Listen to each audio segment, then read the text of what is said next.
Lugang is known for its delicious snacks.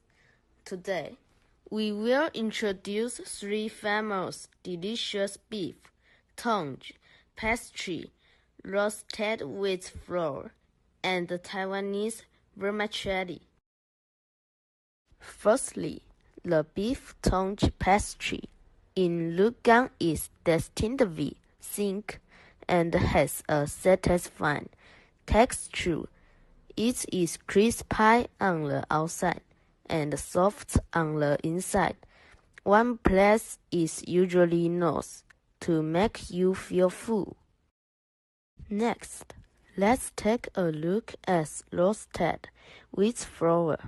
It can be prepared in various ways, such as turning into a cup of hot tea or an iced one. Lastly, let's move on to Taiwanese vermicelli. The vermicelli comes in different cuisines. They are handmade. There are more delicious food in Lugang, waiting for us to enjoy together. Thank you all.